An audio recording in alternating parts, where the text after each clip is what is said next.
Church Bell Translation Part. Higher grade students, dear students, we give a passage here in English, and the translation part into Tamil is also given below.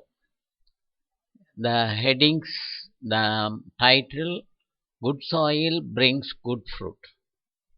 Video number 496. This passage is taken from Bible, Matthew chapter 13, verses 4 to 8. Let me start the passage in English first. Then afterwards the translation part is given. Take care of your examination point of view. This full view you can get it from the description side. A farmer went out to scatter his seed. As he was scattering the seed, some fell along the path, and the birds came and ate it up. Some fell on rocky places. Where it did not have much soil, it sprang up quickly because the soil was shallow. But when the sun came up, the plants were scorched, and they withered because they had no root. Other seed fell among the thorns, which grew up, choked the plants. Still other seed fell on good soil, where it produced a crop, 100, 60, or 30 times what was sown. Jesus tells this parable of the farmer, describing the farmer scattering seed on the 4 types of ground: a hard path, rocky soil, thorny ground, and good soil. The seed represents the words of God, while the soil symbolizes different human heart responses to it. Key details of the parable. The path. Seed is eaten by birds. This means the immediate rejection on hearing God's word. The rocky soil. The rocky soil means it is a tough place where no roots can enter into that rocky ground. The thorny ground. Seed grows, but it is choked and dried up by thorns. It is meaning distraction of worldly cares and riches, so nothing about eternal lives enter into the mind of the rich people. Good soil. Seed produces a massive productive harvest, 30, 60, or 100-fold.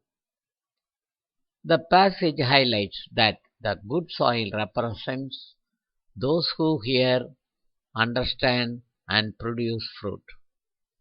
It teaches that the effectiveness of the gospel depends on the condition of the heart that receives it. Meaning from English to Tamil. Highlights.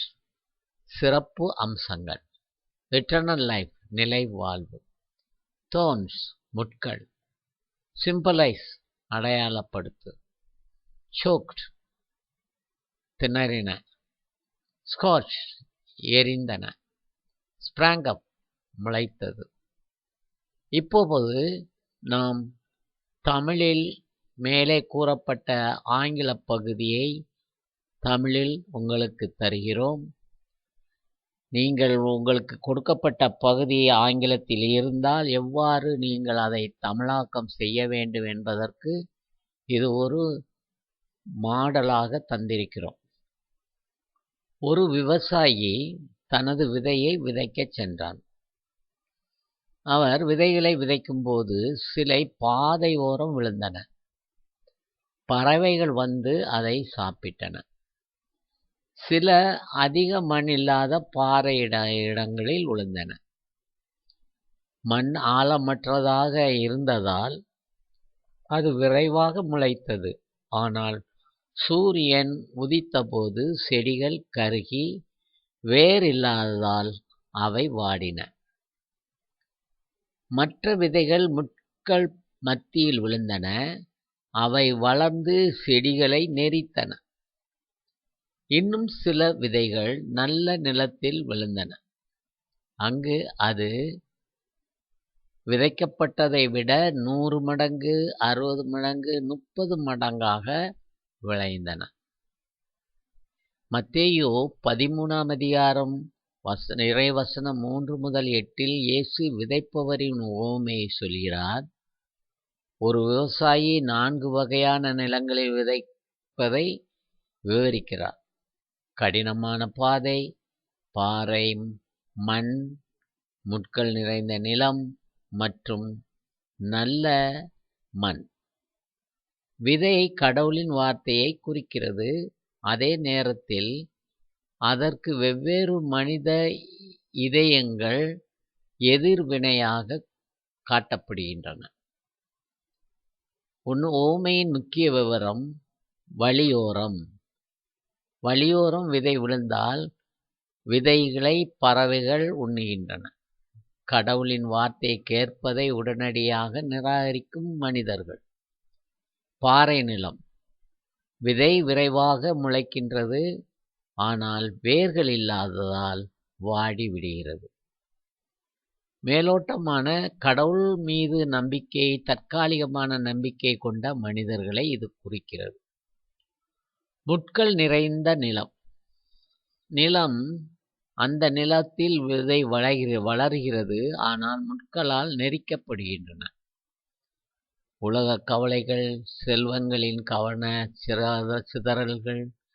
எனவே நித்திய வாழ்வு பற்றி எதுவும் பணக்காரர்கள் மனதில் நுழையாது இருக்கும் என்று கூறுகிறார். நல்ல மண். விதை ஒரு பெரிய உற்பத்தியை அறுவடைக்கு தருகிறது. அது 30 மடங்காகவும் 60 மடங்காகவும் 100 மடங்காகவும் தருவதை சுட்டிக்காட்டுகிறார். நல்ல மண் என்பது கேட்கிற, புரிந்து கொள்கிற மற்றும் கனி தருகிறவர்களை குறிக்கின்றது. நற்செய்தியின் செயல்திறன் அதை பெறும் இதயத்தின் நிலையை பொறுத்துதான் என்பதை இது கற்பிக்கிறது. மாணவ செல்வங்களே, இந்த பகுதி உங்களுக்கு பிடித்திருந்தால் லைக் செய்யுங்கள், ஷேர் செய்யுங்கள், கமெண்ட் செய்யுங்கள், சப்ஸ்கிரைப் செய்ய மறவாதீர்கள். மீண்டும் மீண்டும் உங்களுக்கு தெளிவான பகுதிகளாகவே நாங்கள் தந்து கொண்டிருக்கிறோம். டிஸ்கிரிப்ஷனில் இத்தனையையும் நீங்கள் பிரிண்ட் அவுட் செய்து கொள்ளும் அளவுக்கு அதனை டிஸ்கிரிப்ஷனிலும் கொடுத்து விட்டோம். அதை பார்த்து கற்றுக்கொண்டு உங்கள் உள் மனதையும் உங்களுடைய ஞாபக சக்தியும் பெருக்கி உங்களுடைய பரீட்சையை நல்ல விதமாக எழுதும்படி வாழ்த்துக்கள் தெரிவிக்கிறோம். நன்றி.